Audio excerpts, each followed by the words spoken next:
Welcome back, ladies and gentlemen. It's time for Good Game University versus Curse. Yesterday, GGU put up a solid fight against CLG, but weren't able to come out on top. They're going to have to bring their A game today if they hope to counter Curse's aggressive tactics. It's St. Vicious right now. It is St. Vicious, and the funny thing is GGU is also a crazy aggressive team. So yeah, they're going to have to hold off Curse. Curse, I think, has an undefeated first blood record so far. I think Saint's gotten it both times here.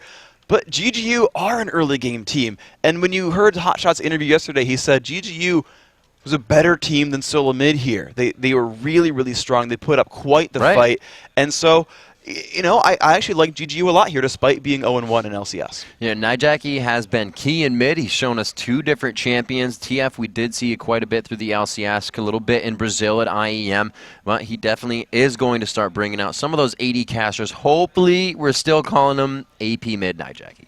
So far, yeah, we had Oriana there, right? Ryze and TF back in the day as well. Certainly, he's a very versatile player. For sure. He's awesome with skill shots. He just plays amazingly. Like, in preseason, I was like, you know, I feel like Nijaki might be the best player on Curse, but we've seen Voyboy crush phases, but Jackie's been immaculate so far. And let's take a look at this top lane, though. We haven't seen too much out of Zion Spartan, a very formidable Nidalee player, Rumble player, Olaf player. His champion pool is quite big, but he's going up against Voyboy, who's just been making a name for himself over and over again, and starting on the LCS as well. And what I like about this is that they play actually a similar style.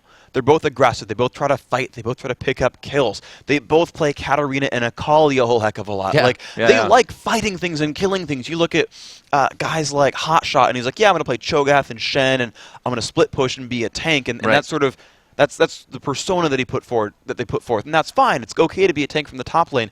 These are guys who run in there and kill things for a living, basically. And I'm excited to see that matchup. Yeah, they're both aggressive. It's going to be great. And let's take a look at those lineups of our matchup. On the blue side, we have Good Game University, as we were talking about. Zion Spartan up top, still in high school. Nintendo X in the jungle. Shifter in mid with that champion pool of his. Don't Mash Me on AD, and I am Anjo on the support. Meanwhile, on the red team, it is Curse. We've seen them twice so far. Voyboy up top, St. Vicious in the jungle, Nijaki in mid, and Cop and Elements, that bottom lane duo. And everyone on this team is really impressed so far. Like, Curse, individually, every single one of them has put up a really great performance. They have, and one of the things to watch in this matchup is that bottom lane matchup. We have I Am Anjo and Don't Mash Me versus Cop and Elements. A long time standing Cop and Elements, kind of moved in and out with Rux there, but that only gives, you know, Cop more people to play with, more experience against a pretty fresh roster between Don't Mash Me and I Am Anjo. Yeah, those are really two of those very recent pickups there for GG. Really the only long-standing members there is that top and jungle with Zion Spartan and Nintendo X. And we talked about new guys, kind of a lot, really. We had Kiwi Kid, the new guy at top lane for Dignitas, pretty much mid AD and support, sort of the new guys here for GGU. Of course, we're into the game, and I'm excited to see how those new guys do. So we're expecting to see the Katarinas, the Olafs, the Kazakhs take a seat here. And the Misfortune is first. The first time the AD carry has been hit up on the chip champion picks and bans. Well, Misfortune ban against Cop is just something you kind of want to do. He's really good at MF. It's almost a target ban. Certainly we see just Misfortune be a strategic ban in general. Yeah. But Cop is one of those guys. The LCS qualifiers, MF Ezreal. Yeah, exactly. It's really, really strong here. There's the Olaf ban. Again, I just feel like first pick draws Olaf bans in this patch, and we're seeing it again here. Nunu being banned away from Anjo. Honestly, this is something that GGU does, is they use Mash Me as one of those hardcore carries. It's something that CLG does. They always give a lot of emphasis on double lift. GGU gives a lot of emphasis on Mash Me. I was going to say don't Xin Zhao. Yeah, so Xin Zhao not being in the game for the first time here of our LCS Week 1. He finds himself on the bench, and it's going to be Katarina as well, as we called before. So Olaf is out. Looks like these guys still have the Amumu. We haven't seen Amumu play after it was heavily used in the past few games of our tournaments. It's true, and a lot of that is, I feel like it's player style. Like we talked about top laners like Hotshot and Voyboy and Zion, where they're defensive versus aggressive players, and the same thing really happens in the jungle, where St. Vicious is more of an aggressive player, likes to fight things, and it seems like Advin has kind of built himself into that role as well. But for both Saint and Nintendo, and of course watch this and pick a Mumu and prove me wrong, but they're both I want to fight things type of junglers. Right. This is like the one game I would say that Amumu is the least likely to get picked. Right, and then you have those type of junglers. You say, well Amumu's wicked easy to counter jungle anyway, so let's dive in there and make it even harder if they do pick him. So there's just kind of a few things tagging against him with so much Sin being played, with so much Jarvan being played, and the counter jungle becoming a lot heavier. Now that we're into this Season 1, teams have seen each other. Like we said, first day was kind of like, things are happening. 1-1 at 26 minutes. Now we're getting some kills. Now we're getting the invades. People are trying things out. Yeah, a lot of aggression overall. And right off the bat, GGU University have picked up Kale for their first pick here. Now, we saw that being a top laner for Kiwi Kid. We've seen them most often in that mid lane throughout Europe and North America, but we've seen it in the jungle as well. So Kale, I think queen of ambiguous picks. I actually feel like Kale could play any of the 5 roles in this team. All right, we'll have to see. I feel like it's kind of been a burden for whoever picked it so far. We saw Kiwi Kid get kind of taken out, and it's not, like I said, that Kale's a bad champion that has a bad kit. It's the one to quickly focus, to know it's going to hurt her quite a bit in the team fight phase. Yeah, we've seen her sort of have rough lanes in almost every situation. I like GGU, though. They're a great team. We'll see if they can make it work here. It's Curse's time to pick. Now, earlier today, they gave Voyboy first pick. They gave him Olaf, and right now, this could very well be Needly. So they put a little bit of split push into the composition they have right now, and the Saint does not go for that Xin Zhao since it is out, so he picks up Jarvan. We'll have to see what Nintendo X goes. He did show us some Nocturne yesterday. We'll have to see if he goes for it again. Shipper with that champion pool could choose for somebody else at this point, obviously, as they hover for their second and third pick. I really like the ability of, what they get with the attack coming from Jarvan. You still have the Cataclysm. You don't have to worry about Nidalee. It's always good when you don't have to check where your players are, because she could just hop right out. Getting somebody stuck in there. We saw Zion Spartan kind of kill his teammate yesterday, kicking him in. I think it was Zion, No, that was Crumbs. That was Crumbs, right. Crumbs, dragon Scumbag kicking. Crumbs played for Curse in that game. Went back to the old roster. Let Scar die. Exactly. So we'll have to see if they pick safe champions like that to synergize with the Jarvan ultimate. It certainly is an absolute possibility. Now, with someone like Misfortune and Katarina banned out, you've got less AoE options available. Exactly. But we'll see what they go for. Looks like Trundle's going to be left to lock in here. Wow, and that's Lulu awesome. as well. So, first Trundle we've seen in quite some time. GGU already impressing with unique picks. Ezreal coming out for Cop. Nijacky's still waiting to pick. We saw the Orianna Protect comp last time. Do not think we'll see it. Could be a possible rise on this one to shut down anything, but there's no dive line coming in for GGU here.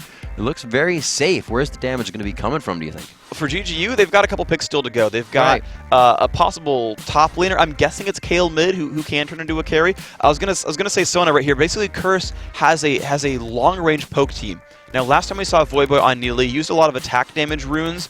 Went I think early Doran's Blade even, and then went into Chalice and Deathcap. And so it was a long-range team, and they just had giant sort of spears, and they poked things out. Now, to supplement that, they've gone for Ezreal and Sona, because long-range AD carry, you got sustain from your support. This is a very strong team, and if something bad if something goes wrong, you've got Saint Vicious to pop the Cataclysm, EQ out, reset the fight, and disengage. So Curse right now are a poke-heavy team, but they can always dunk in with Needly and Jarvan. I'm expecting to see a Caitlyn here from Don't Mash Me. We see him on your screen smiling away. There is his support. I am Anjo as they kind of hover over to the greatest picks in the world.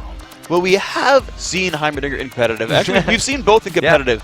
Singapore Sentinels run Karma on what's called sort of a shield strat, where everyone's tanky can jump into fights. That's true. You layer I mean, you've got Lulu and Kale, like theoretically you could. And we also saw like semi-jungle Heimerdinger working actually really well against CJ Entis, and actually won the Nice Game TV League. I'm going to get that name wrong. No, it was. I don't think it was that, but it was basically the sub-pro league in Korea that basically that Game 5 was won by Jungle Heimer. So these are guys we've seen, but again, expecting a top laner. They've grabbed Rumble for an AD carry.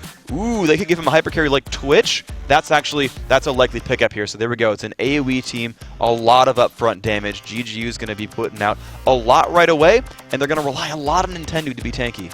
I really like the Orianna pickup again. If Curse goes for it, they just did so much. They were able to activate so much, and ball control, like we saw at a level 18 Orianna, can completely facilitate a team in or out of a fight. Yeah, and I just like this lineup from Curse now, right? It's a poke-heavy team. They've got a lot, the ball control you talk about, right? They've got just a great arsenal of poke champions. These guys are just going to be united as a group of 5, really. I mean, maybe Voyboy will split push, but when it comes down to killing turrets, they're going to be together with Nijaki, who's got just a lot of long-range tools there, can disengage with Shockwave, can put down the distance to get out or slow the opposing team down. St. Vicious, again, can R and then EQ out. Voyboy's got heals. Elements has got heals. This is a really good, cohesive not split push, sorry, but poke lineup from Curse that has a couple of outs. I'm interested to see, the Trundle pick versus the Jarvan. Is there a direct counter there? Is throwing Pillar right in the middle of Cataclysm advantageous, or do you put it just behind Cataclysm so the team can't get an advantage off of what Jarvan just did? Well, thinking about the one-on-ones, I like Trundle there. I think he's going to be able to outfight Jarvan when they kind of get into battle, and if a counter jungle happens, etc., you've got a lot of options there. The problem is Jarvan can get away from most of Trundle's tricks. You can EQ over the pillar, you can EQ out of the desecrated ground and all that, so it's not hard for Jarvan to sort of outposition, but Trundle would win a fight straight up. What I'm interested to see with Trundle, though, is we normally saw him poked with poke comps. You saw him picked with the Needly, picked with long-range tools, put down the long-range slow, and then let people throw javelins at it to get some free damage. Right. But it's actually on the other side here. GGU is not a poke team here. They're an engaged team.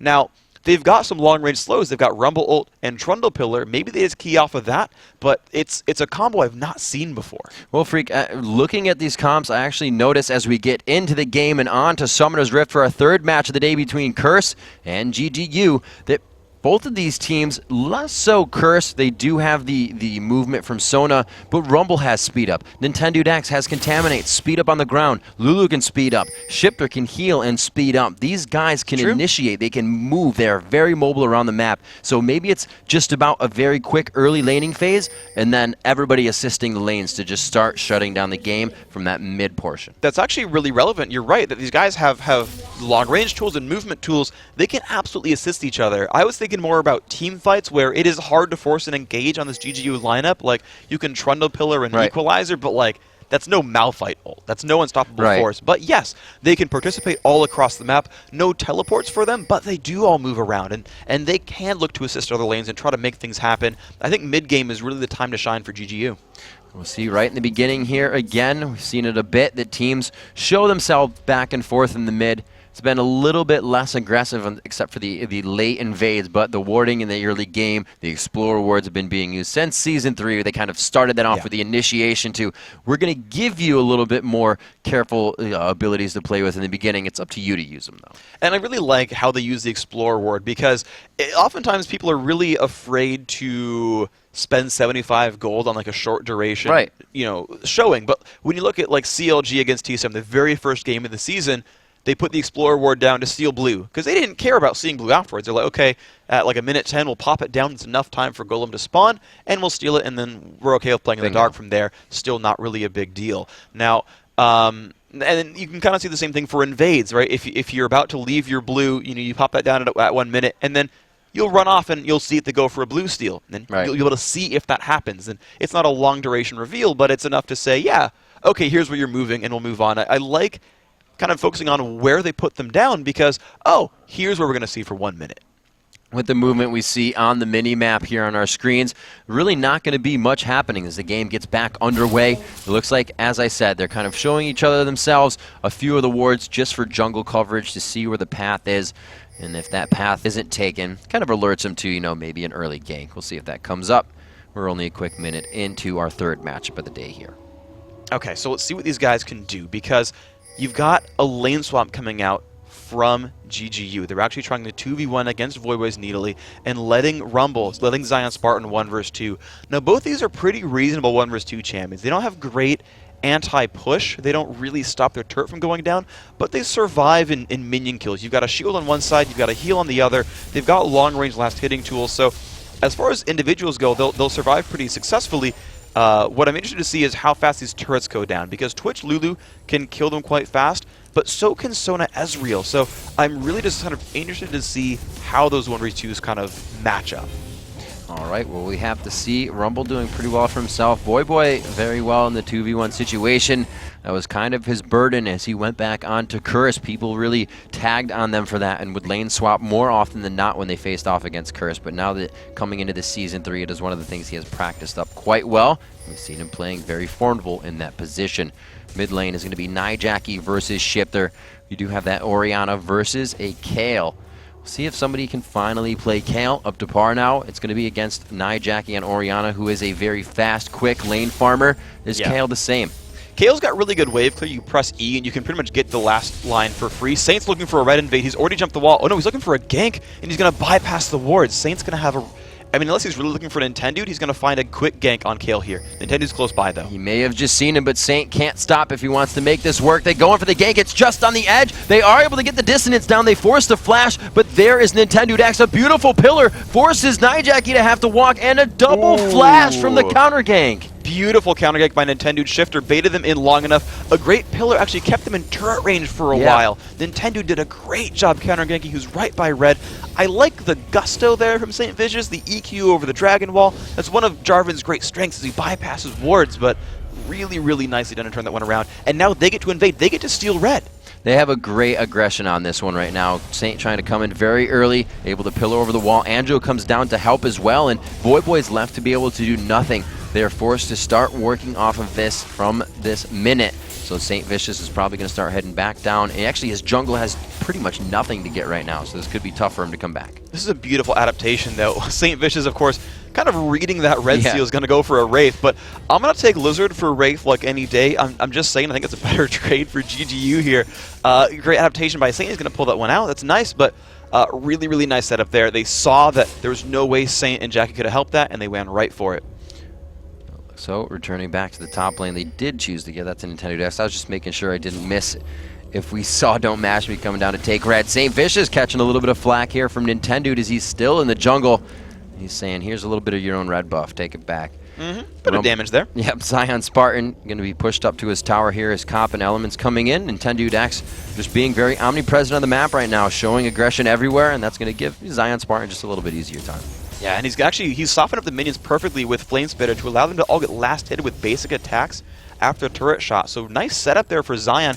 You can see him at 14 to Boy's 11. You're seeing Twitch surprisingly actually down 24 to 28 against Cop's Ezreal, which surprises me a bit. But again, giving this Twitch sort of this free lane, this 2-on-1, he is one of the big hyper carries as far as AD carries are concerned in League of Legends. Tristana, Kog'Maw, Twitch, and Vayne, I would say, are the big four there. And, you know, this is something that GGU has used a lot, is this crazy hyper-scaling Twitch to try to, you know, beast things down in late game. I really like the play of Nintendude X here. In and out of lane, also getting a little bit of HP off of these guys as he just continuously knocks them down. And he's the harassment. It's not doing much, but it's, you know, 1 or 2 CS here for Jackie, and there's that mental game that he is being pressured all the time. Yeah, and he's putting pressure on the turret as well. Mid-turret is one of the hardest ones to ever take down, but one of the most important. And him getting a bit of free damage there is really helping his team out quite a lot and giving them these opportunities to push forward. This turret's down to 3/4, and if you can just do that a couple more times, honestly, it becomes a real possibility of getting an early turret kill in mid, which is usually very difficult. You know, Freak, this is something I really have just been hoping that a team does. I like to see it, but a lot forget to continue it, is they play a lot of the prep game. As, again, Nintendude X finds St. Vicious, a beautiful pillar there, but the flag toss able to counter that action, is that they prep these things. They just do a few hits there, a few hits here, and then they can act on them when they want, and they're going to keep doing that one time after the other to build the advantage. Hopefully they keep with it, because I'd like to see it. Well, Nintendo's going to look for something here. He's prepping a... Ooh, yeah, Cop smells that one out. Shoots out a Mystic Shot, and he's going to be safe. But you're right, GGU, right now, they're really setting themselves up for this opportunity to take down that turret. They show up every once in a while, they get some damage onto it. We just saw earlier, actually, the acrobatics from St. Vicious. He was able to say, oh, yeah, you pillared me, and EQ over the wall. That's kind of that matchup, right, where, yes, Nintendo can outfight him one-on-one, but it's not always going to be a one-on-one. Jarvan's good at getting away from this kind of stuff. Boy taking some harass top. Anjo trying to throw down the glitter lances. More turret damage comes down here. They're trying to take out this one as fast as they can. They weren't really able to perform this on CLG. It was more CLG in the beginning. Zion Spartan with a gank down in the bottom lane. Elements could get caught out here. There's a beautiful exhaust, though, coming out. He was definitely going to be dove there. That was, yeah, they're just looking for a lot of damage right there. Equalizer had gone out as well. Ignite, everything but Flash was used in that one. And GGU, I think on this wave, they get top turret. You can see that Voy, he's already recalling back. he knows the hope is lost. So first turret, it's going to go to Good Game University. Zion Spartan's actually done an amazing job of keeping his turret alive. It's still at half health. He's forced Curse to back away. This is a nice setup for GGU. They'll lane swap everyone back to place. They're going to keep that bottom turret alive because they'll use Lulu and Twitch together. And, you know, I feel like we've been talking about them all game, but they're the one making the right moves here. No, they are. And on top of that, they've staved off what Saint has been able to grab every game. First blood. And you know what? We haven't seen Saint in too many other lanes or Nintendo X because he's countering perfectly. He's stopping any initiations. And it's really like the junglers aren't getting too much, but they're helping their team as much as they need to because the lanes, top is winning right now. We haven't seen the 2v1 ganks that you usually see in the swap lane, so we'll have to see how they play it. What I am actually interested to see, though, is that despite that early turret lead, you're seeing only 400 gold. A turret's worth 750, so yes, the turret's gone on GGU, yes, they still lizard buff, but if you don't count those things, basically, Curse, they've got more minion kills, which is valuable. That does matter quite a lot. So it's mostly from that top lane you're seeing Needly ahead, and it's really coming from St. Vicious in the jungle. He's up 12 minions on Nintendo, which is relevant. That is actually valuable, and so even if his ganks aren't working, even if one of his buffs got stolen, he's got more gold, and that is relevant. That one turret down up top allows the push now to happen in the bottom lane as they return. St. Vicious making his way to the top side of the jungle, so we won't see really too much of an effect from either jungler within the next few minutes.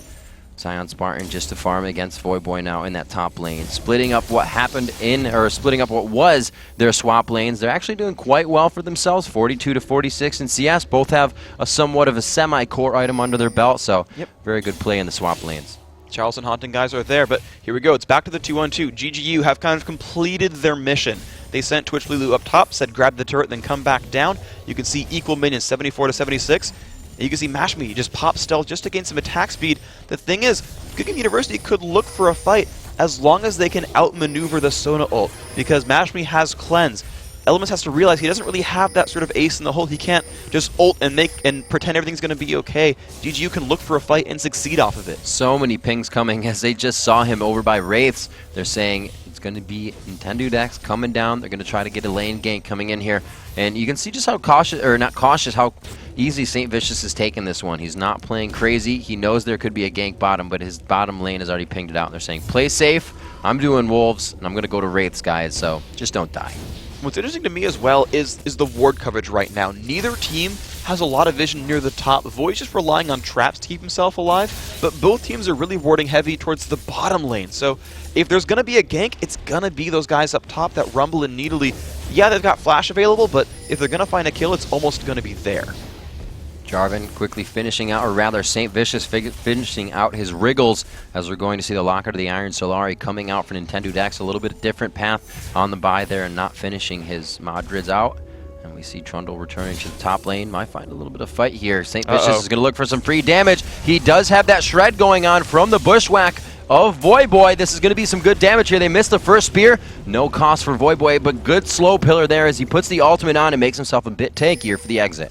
Great move right there, and actually he's got 2 points into that pillar right there. So it's a 30% slow. Yeah, 30 seconds slow is a heck of a lot. Sorry, 30% slow, and you saw, you know, he did a good job getting out of that one. Of course, Saint read that gank so well and was like, Demacia, forced the flash, and that's relevant because no one can get out.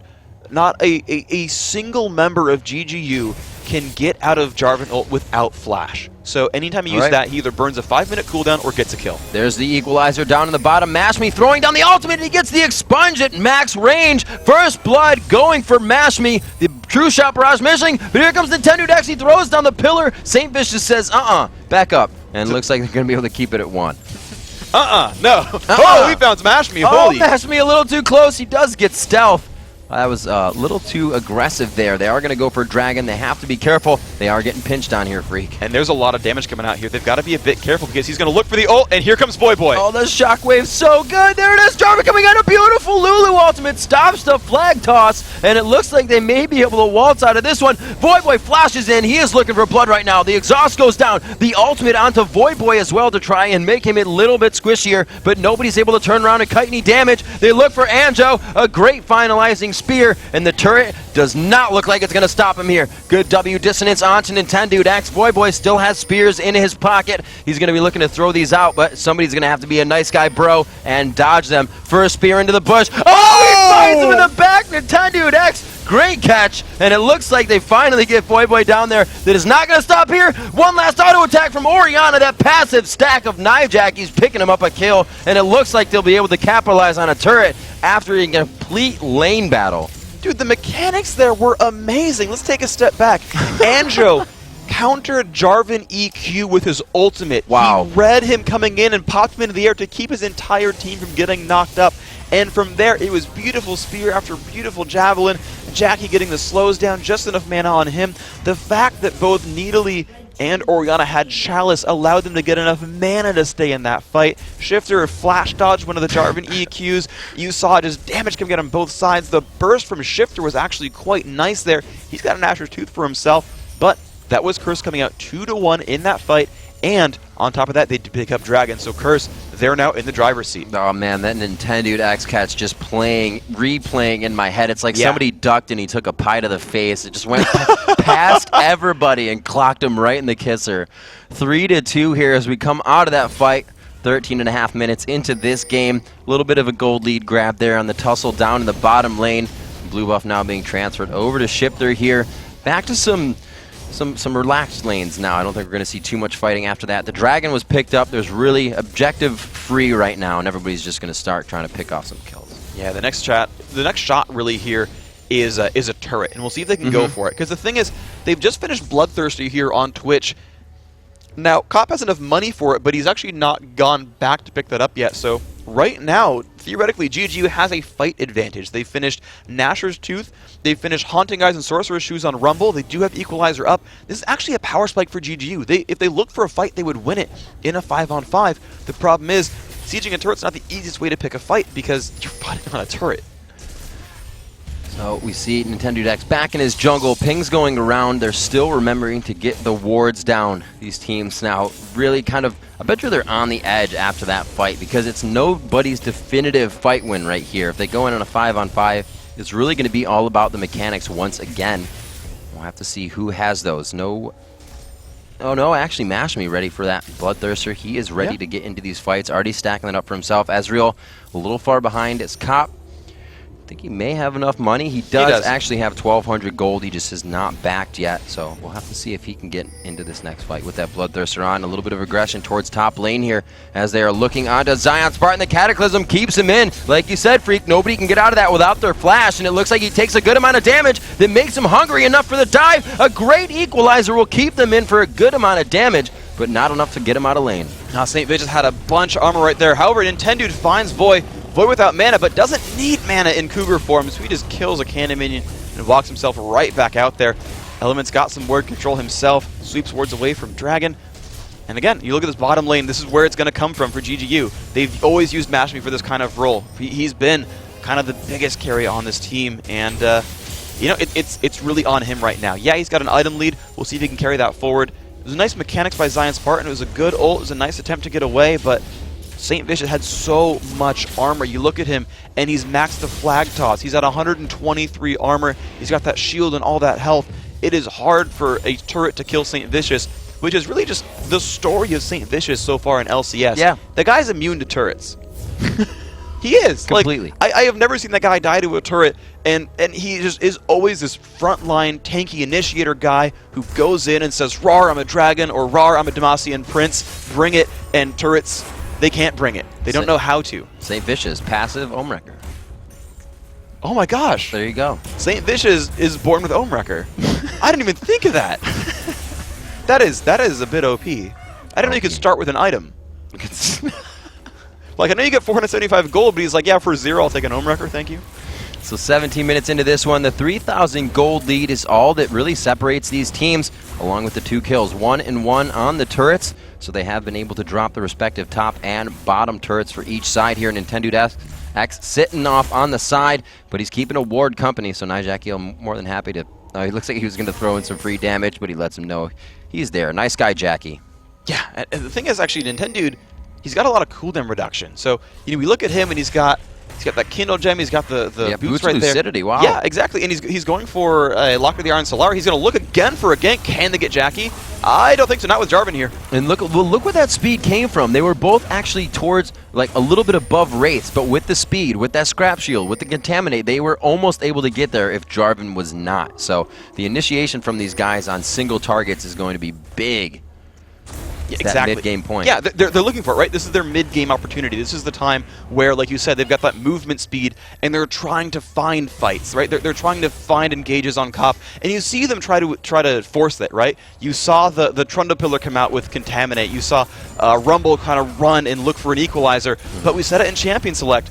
There's not a point-and-click stun here for GGU. They can run at them and land slows and then pray it works. Like in lane, they can use Stealth Twitch into Lulu ult and pop someone into the air, and that's their best engage tool. But, you know, they would have loved to have Jarvan instead of Trundle here, right? Some synergy for Lulu ult or a Shyvana, something for Lulu to help pop into the air. But trying to find a fight, it's hard for GGU. And when Curse gets in that 5 versus 5 team, GGU has to find a fight somehow. I don't know where it's going to come from. Right, the Xin ban, you know, ultimately towards St. Vicious, but would be somebody they could use very well. And you see it right here, Freak, you called it. That stealth going in, Mashme trying to make his way in with a shield, stealthed out, and if they had it, they probably would have popped the Lulu ultimate too. Up top in that lane, Voyboy taking some damage, and it looks like they are able to find him in a 2v1. Back down to that bottom, the pressure is being put on as the top lane now is going to be pushed down. They don't have quite a wave, but Mashme and I am Anjo trying to take down this bottom turret here. They have it at half. They can get it. You're going to prep it a little bit more. Yeah, he goes into stealth, but with elements coming back, I don't think he's going to get all the damage he wants on it. Takes a bit of himself, and he's actually way below half health there. Yeah, they didn't see Sona coming in, I don't think. I think Elements just got back to base here, and that made life really difficult for him. You saw the poke come out. Now, Sing knew that he had cleanse. He didn't want to burn like Flash ult or anything, knew it wouldn't be worth much. Right. But they knew they forced him back. They've got a 5-on-4 on the map, so it's going to be their Dragon. Yeah, that's great play right there. Just going in very strong. But like you said, it was a good play by Mashme. They just didn't see Sona coming in. And that's what happens off a little mistake like that. Curse picks himself up more gold, almost a 5,000 gold lead now. This is really big for them. They're up 1 kill, they're up 1 turret, but 5,000 gold, 4,000 gold I should say, really. They are in, no, 5, I just can't do math. Whatever, 4.5. Okay, we're going to move on from the gold lead. St. Vicious is in the jungle, he's killing things. Cop actually has moved to the mid lane right here. Basically, they're looking for their next step. And the funny thing is, they've actually gotten that mid turret, which is, we said at the beginning, is so difficult to get, but they've picked it up themselves. Curse. And, you know, they're this poke comp team, they're this long-range team. I'm surprised they're not looking for more pushes just yet, but, oh, here comes Mashme, he's found elements. There it is, the stealth could be getting him here, the crescendo onto the cleanse. And there is Cop to help out elements. Very nice job there, a few ults for a few. Yeah, he burned cleanse there, which is really, really important, but, of course, losing Flash. The thing is, I would rather have like if I'm GGU, I'd rather have a cleanse on Mashme than no Flash on Sona. So for what it's worth, that's still a pretty good trade. This turret finally is theirs, though. They pulled up enough people. They finally brought Trundle over again. I believe they brought, you know, just enough power that with a 3-on-2 they couldn't stop him. And here we go, Curse. They're looking for a dive. Zion's got to run away. This could be their turret as well. One more up top goes to them. They're trying to just extend this gold lead that they have. They will not give up until it goes down. We do see Zion Spartan just forced back into his own jungle, checking for wolves, checking for any kind of experience that he can soak up. And really, Voyboy, once those two met in lane, has completely taken control there. He's doing an amazing job, and I want to take a step back and talk about his runes. Now, in the first game of the day, we said that Reginald was using hybrid pen runes on Kale. Right. Void was using hybrid pen runes here on Needly. So I always like coming around for you guys and saying, hey, here's runes we've not seen from champions very often. For sure. Hybrid pen, for what that's worth, is the pick of the day here for these guys. So coming into this, when you're kind of playing in Italy with that hybrid pen, what's your choice? What are your options after that? Why do they like it? Well, I think his goal was always to go AP Needly. We saw this from them in their first match of the day yesterday, really against Dignitas. Is that Voyboy was always intending to go for that AP build. He'd already picked the Magic Pen Mastery. He'd already went for the hybrid pen runes, at least in this game here. And the goal was, look, you've got to be dominant in lane, right? Hybrid pen gives you the armor pen for your attack damage, your basic attacks. You still want to have a good lane phase with some armor pen, but your end game goal has always been get an Athene's Unholy Grail, get a Death Cap, go kill things, and have gigantic javelins that hit Nintendo in the face and kill him off. So that was always the plan, was for Voyboy to land a lot of javelins, and so he's just kind of hedged his bets with runes, but always intended to go AP. We do see aggression here onto Shifter. He's forced to use intervention, but he gets cataclysmed on. That could be a final kill. Command Shockwave completely taking his life out. Nintendo has some aggression there. The pillar will slow them down as Zion Spartan taking a good javelin, forces them out with some aggression. Here comes Nope, Mash Me, and Andro from bottom lane. We'll have to see if they want to retaliate on this. This is going to be difficult. Whoa. Yeah, this is the javelins that actually one-shot a melee minion. Didn't quite find the champion there. But this is, again, this is the difficulty for Good Game University is it's much easier for Curse to pick a fight than for GGU to do that. And so you look at that fight, right? You had the Cataclysm, you had the Shockwave, and you had a very fast kill there onto Shifter, and it made his life very difficult. GGU does not really have that option. They can get behind it. Right? You look at the kill they got on Voidboy a little while ago. They got behind him, landed an amazing equalizer. It was really, really well orchestrated, but right, it was a lot of things coming together at once. The turret was down, they forced him back, equalizer on his line, they got behind him. Okay, that'll be a kill. This one was like, we see you over-engaged, EQ killed. And so it's easier for Curse to find these. You're seeing that from the 5 vs 3 kill score. It's easier for Curse to find these engages. They have a really longer range engage. They can fight from farther away. They can start fights as well. And again, they're in the lead, so they'll look to be aggressive still.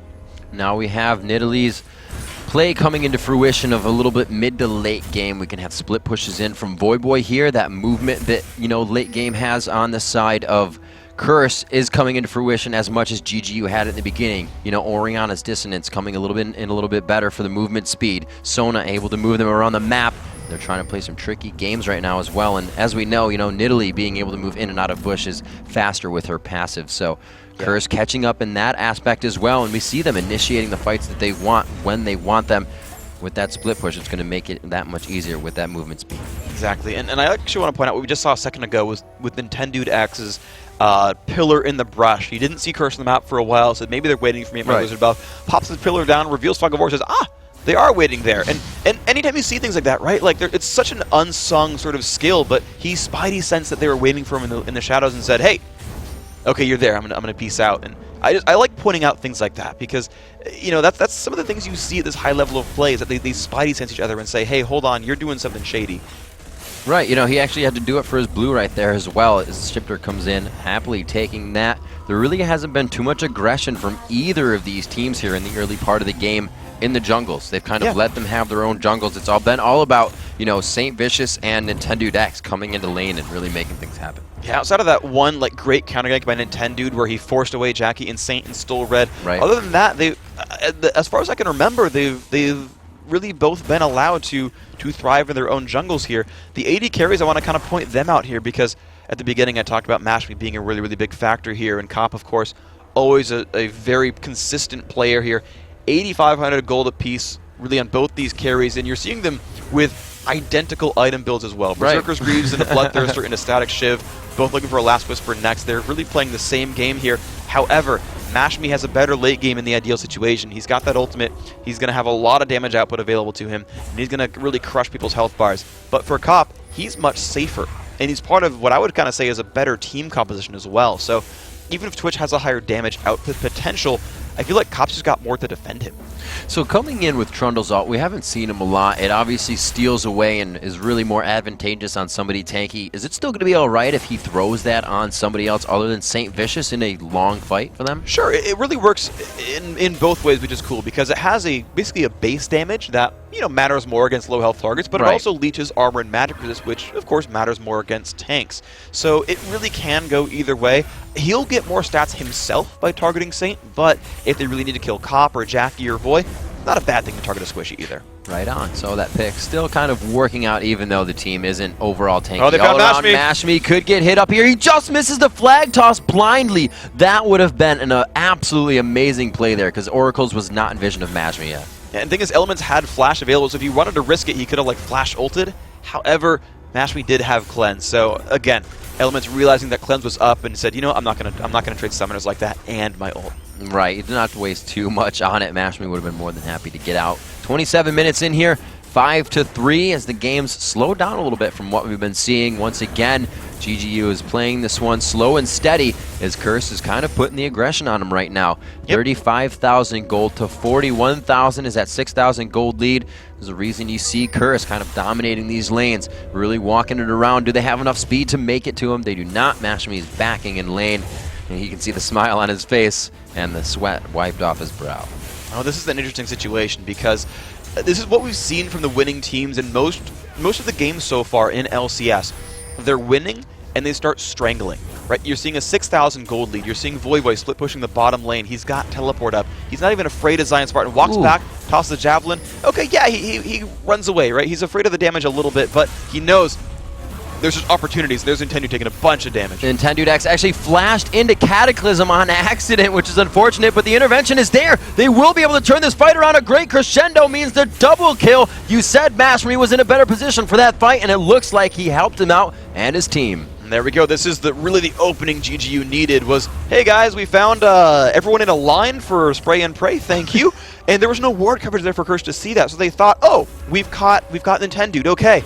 Well, you've caught Nintendo, but he's a tanky guy. We've got Lulu on the team, and he is Trundle, who's got an ultimate, who is going to be a tanky man. So, Twitch, go do it. And they found the damage. So this is going to be their turret. They're going to engage as well. A beautiful equalizer causes them to split. Nyjacky has no chance to get out. Voyboy actually jumping into the equalizer slow for a bit, but he may be able to get out of this one. No, the flash in from Spartan. Zion trying to back up the talk that he has coming out from the top lane. He's still going on Voyboy with a flame splitter. One last tick and he gets it. He is so tanky. He got the kill with exhaust on. Looks to scrap shield out under the turret. The intervention goes down. He stays in for his team, knowing he can take a bit more damage. GGU just took a great advantage there. That was absolutely beautiful by them. They've now taken out both turrets in mid lane.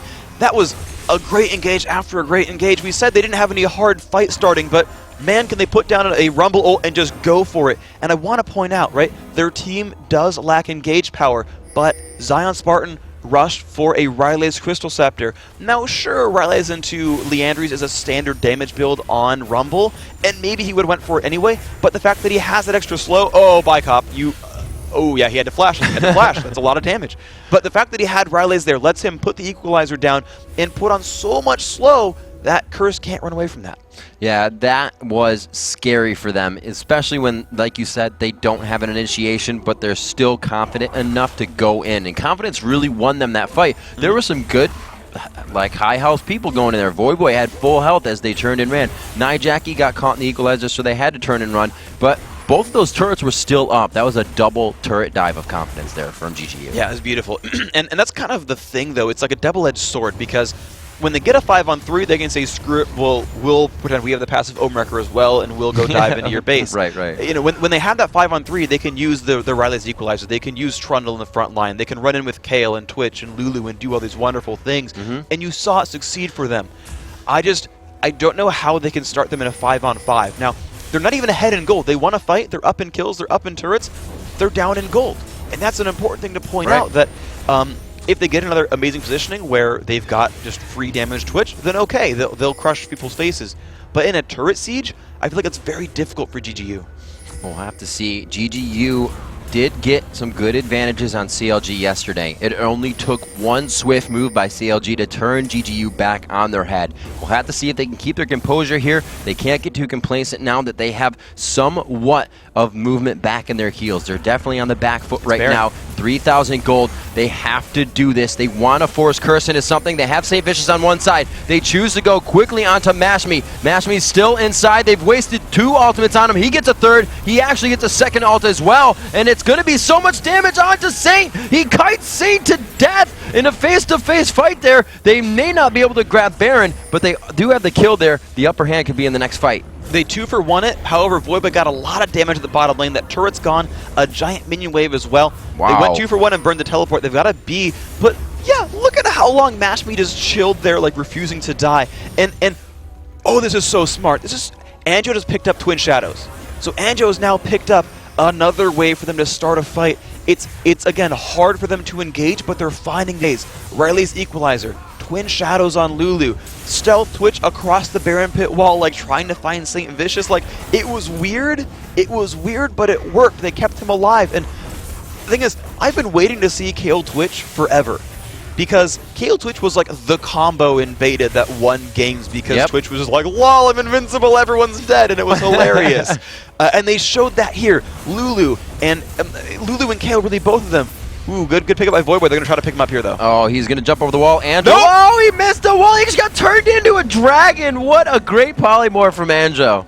Oh, that was nice. And again, here's the 5-on-4. They've got Mash Me back alive. He's grabbing red buff right now for himself. But GGU, after they get red, can Baron off this. I really think they can. Freak, this composition and the way it's set up kind of scared me. Like you said, they have no real on-point stun. They have no stuns, on-point stuns, or stuns coming from GGU. Slows. But they have slows, and you know what? They work that into their build. They have more slows, they have the Rylas, and now they're building tanky, and those slows synergize with the fact that they speed up. Yes, and the thing is, if they ever do get that Leandries in the build right now, you're seeing it kind of half completed here for Zion Spartan. He picked up the Negatron Cloak, which made me think of Vessel Scepter, but now that other Amplifying Tome is the next component there. And here we go. They're once again looking at Baron. Voice still on the base. They've got time for a 5v4 here.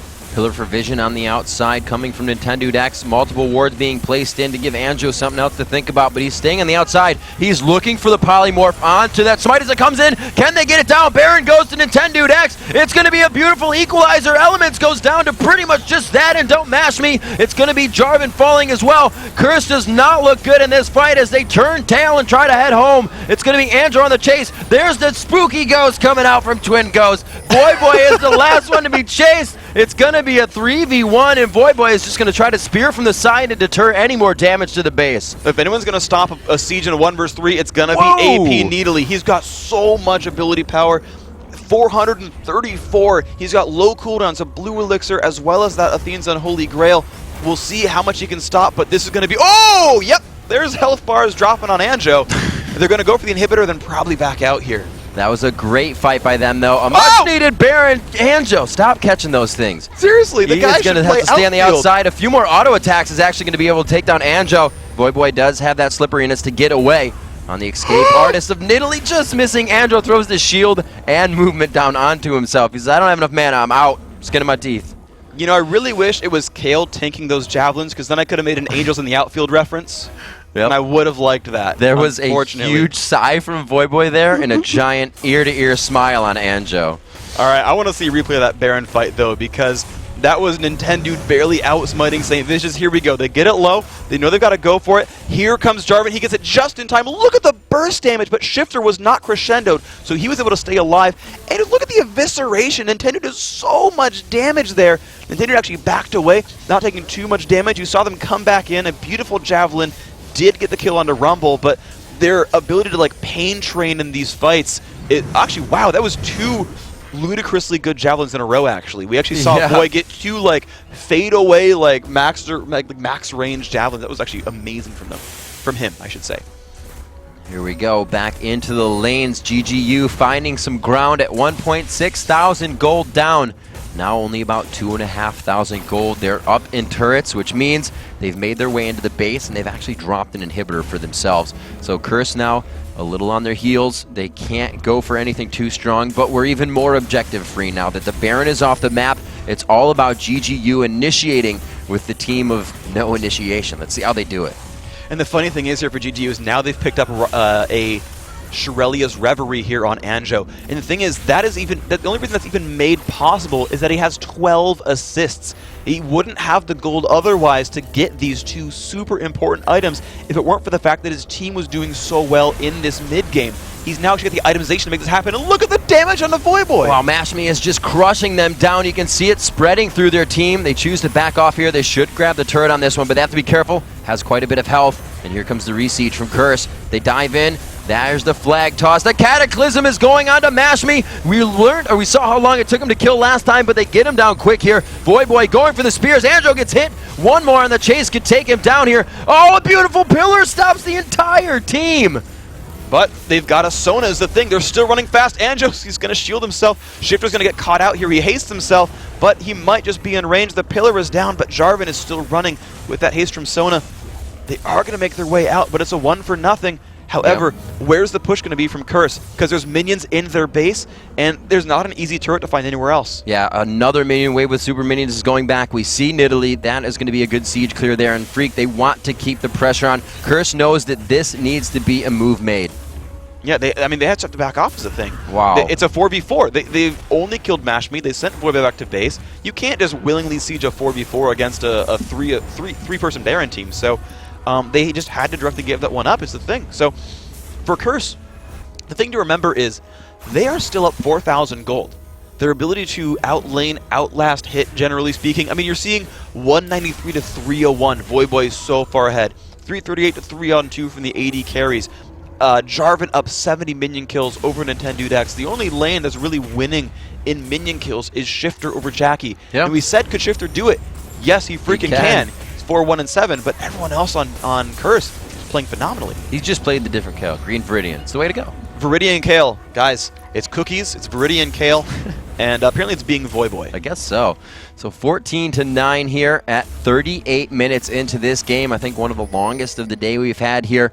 Most gold accrued by both teams. 58,000 now. Just about 60,000 to 55,000 is the gold matchup in this game. Curse, they are up in gold. They are down in kills and they're down in turrets. But like you said, the items around, the CS and the lanes was won.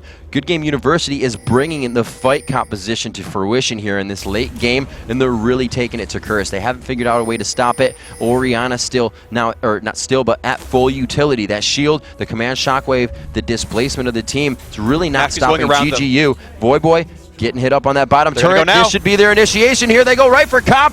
Beautiful shot, the static hitting right after, and they're going to be going on Mashme. A great intervention onto him. St. Vicious goes down. It's going to be Nijaki going down. The turret's going to follow. GGU's going to have a very nice push here, but Voyboy is all up on the inhibitor turret in that top lane, and it looks like he's going to be able to grab one for himself. A 1v1 versus Zion Spartan here may yet to come. Well, Rumble is probably the worst sieger on this team, so they send him back, and he's going to be able to stop Voyboy here, I'm pretty sure, and he's still chasing is the thing. He burns the flash, but there's the inhibitor. Thing is, they've already got the middle inhibitor too. They could go for the base here. This is a perfect, you got the chase from Zion Spartan. Voyboy can't come back to help his team, being one of the best siege clearers there. They're going to be going on this. No, he does finally get the teleport in. No crowd control from Rumble, and it looks like Voyboy will be able to help put up a little bit of defense, but is it too late? The second Nexus turret falls, and this is where GGU could make their mistake if they all go down, but it's looking good for them. Voyboy doing some damage though. The intervention used. Nintendo Dex goes down, a double kill for Voyboy.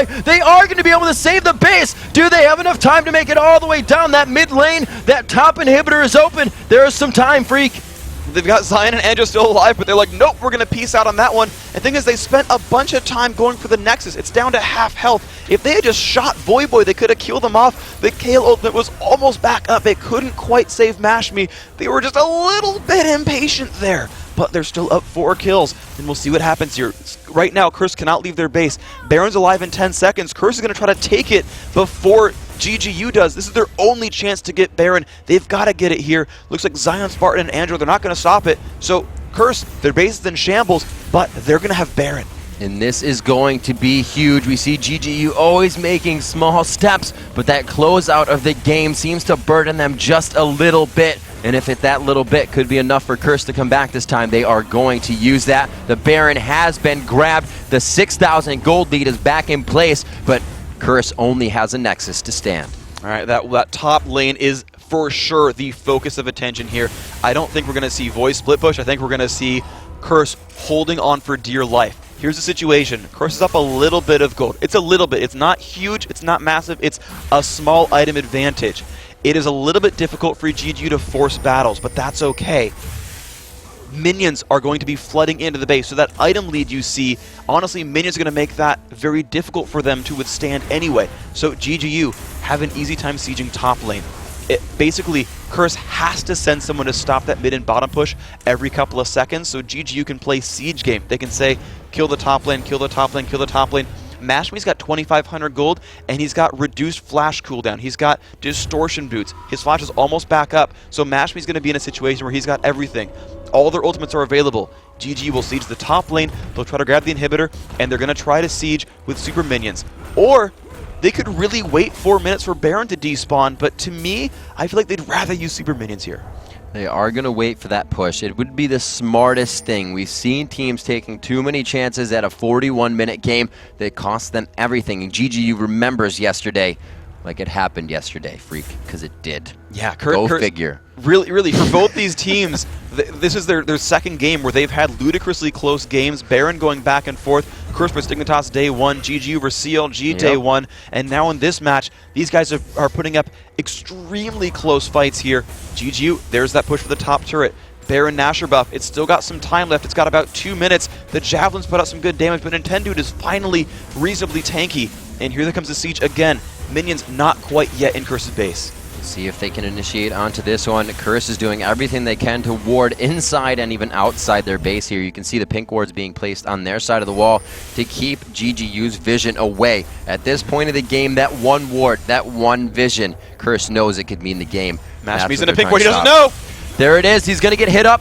Cataclysm could come out. They choose to do it after the Lulu wall. The intervention is not there this time. A huge factor for Curse, and they go in hard in the fight. That pink ward just stopped GGU in their tracks. They could have sieged mid. The thing is, no matter where they go, the minions are going to be a huge threat. If they go mid or bottom, they'll just get the top turret or inhibitor for free because of just the minion wave stacking up, because all of Curse's attention is going to be elsewhere. Curse can actually stab. They've got 43 seconds here and still a minute on Baron. They can take at least the second turret in mid right here and move on forward and go for the inhibitor. You can see GGU forced to recall back. They're in a rough spot. Honestly, if they let someone else get caught here, they could lose their base. Cop's gonna get this turret here. They might get another one afterwards. So Curse now feeling comfortable enough to push out. As you said, they leave Voyboy in the base to make things happen, clean up the power, super minions rather, clean up that top lane. His teleport is going to be up in a few seconds, so he will be able to fight. Curse may initiate onto this. The inhibitor is going to be open now. They have the top inhibitor to roll to if they need to right after this, not taking too much damage. Looks like they will decide to back, but will they hover around the outside here? The equalizer goes down, Freak. There's the Ghost. Twin Ghost going out. They will be able to slow down Nijaki. That won't be a catch, though. That's where the hard crowd control is hurting them. The disengage from Crescendo, but the speed up. There's the Contaminate from Nintendo Dex. The Scrap Shield coming in. Zion Spartan trying to dodge the spears from Nidalee. They are pursuing this a little too hard, Freak. No, they're going to start running into Voyboy here soon, and it looks like he is going to meet up with his team. It's 5 at the front of the base. GGU looks to make a final stand inside Curses. They can do it here. They've only got Curse only has 2 ultimates available, Jackie and Saint Vicious. Now Mashme has no flash, sure, but every ult is going to be up soon for Good Game University. Only 26 seconds left on Equalizer, and they can play the siege game here. They can play let Twitch win the game. They want to sit as 5. They want to siege a turret. They want to siege an inhibitor if they can. Oh, but they're both back right now. GGU suddenly says, you know what? You're right, we'll wait. Thing is, they really could go for it. Without Crescendo, they've got a huge fight potential here. They'll grab the blue, likely to go here to Kale, and they're going to siege bottom. Okay, so Baron's gone. GG will siege the bottom lane. And again, there's no Crescendo up, but they do have Equalizer now. GGU trying to push through on a victory here versus Curse. This would completely show that GGU ready for LCS. That's Season 3 here in Week 1, facing one of the top teams. Curse looks yet to drop one, and they are going to try to take this game away from GGU as it is not over yet. Wow, and this right now is to be a mind break because this game has been intensity, intensity, intensity, push, push, push, push, push from GGU, but they've been stopped twice now, basically. That push in the mid where they went to the Nexus, that got mostly ace. They had to stop. They looked to push mid again, and Mashme got caught. They had to stop. GGU, as well as I, need to rewire their brains and say, hold on, let's slow this back down. Okay, Curse no longer has Baron. Baron will respawn in a minute and a half. The inhibitors are back up. There's no more super minions. Guys, let's reset here. Now, if either team gets a clean ace, they can kill the base. Right. There's nothing in Curse's base. It's a really easy one, but even if they have to backdoor, Curse could kill GGU's base. The next objective here, Dragon and Baron. Baron is fairly soon. Dragon's in just 1 minute. The next fight's the game-winning fight. The gold fairly close. Yeah, an 8,000 gold lead, but that's not massive at this point in the game. It's going to be position-based. Can Mashme ace them? Can Mashme flash out? He's got his flash back up. That's the guy to watch here. What happens to Twitch? That's going to determine the next fight. Saints been getting a lot of good cataclysms onto Mashme. They're focusing these fights perfectly for not really being able to get past that Zion Spartan engage. He has been hitting some stellar equalizers here to start off these fights. The last one really capitalizing on killing Nijaki to start that run down middle as we saw. But it's 16 to 13, 10,000 almost on the gold lead it looks like it should completely be going in one team's favor. But right now, our first real nail-biter of the LCS in the first week here. Good Game University versus Curse.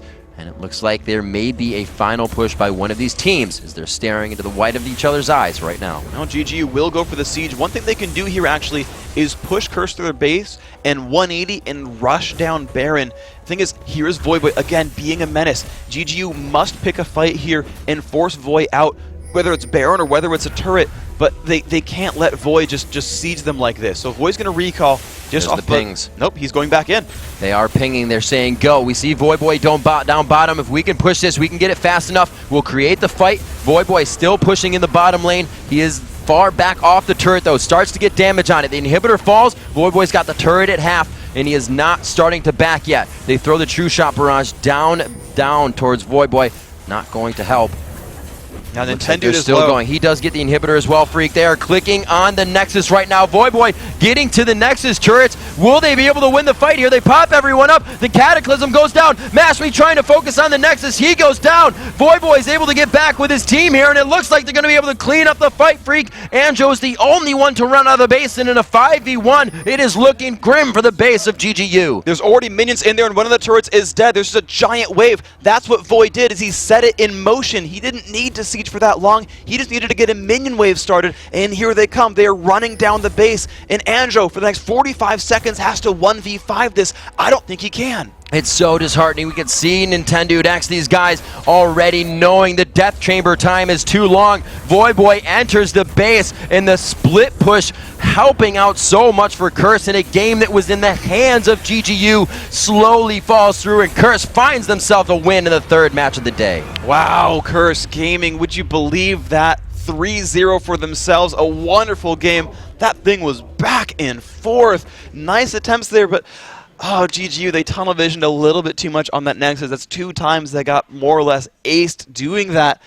It was a nice team. You know, they hedged their bets. They picked up the initiation items, the Rylays, the Twin Ghosts, the Shirelia's Reverie, but they couldn't quite find it. That last fight right there, they had Exhaust and Sona's ultimate and the Orianna ult as well, locking up Mashme for long enough that he couldn't find the Nexus by himself. Really nice attempt. They just couldn't quite get it. Freak, twice for GGU now on the cusp of winning a matchup. CLG takes it away during the last breath.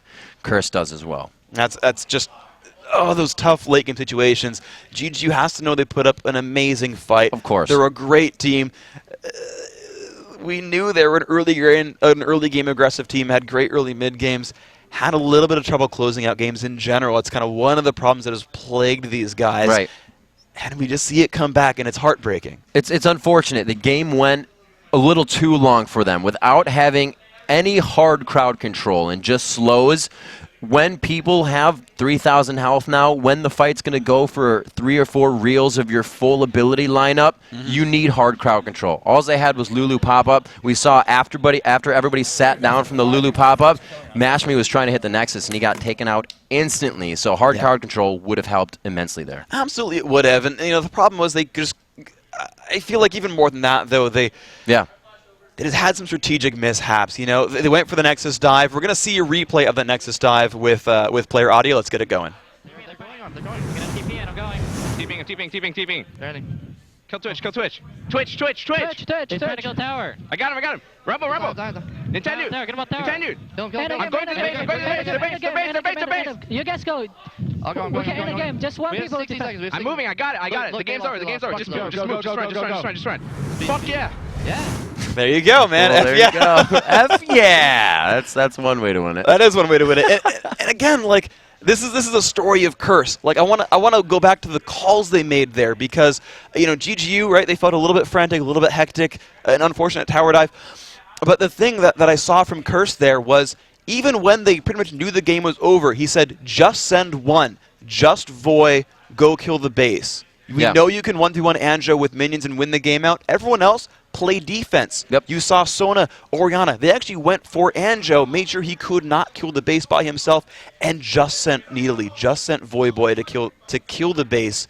Even when they were like 99.9% sure, like, guys, hold on. No. Let's be smart about it. That's experience. That is experience, That's exactly. Experience. Guys, coming up, we have an interview with St. Vicious on that experience of Curse. And after that, it's our final match of the day, Team Dignitas versus Vulcan. We'll be right back with more North American LCS right after this.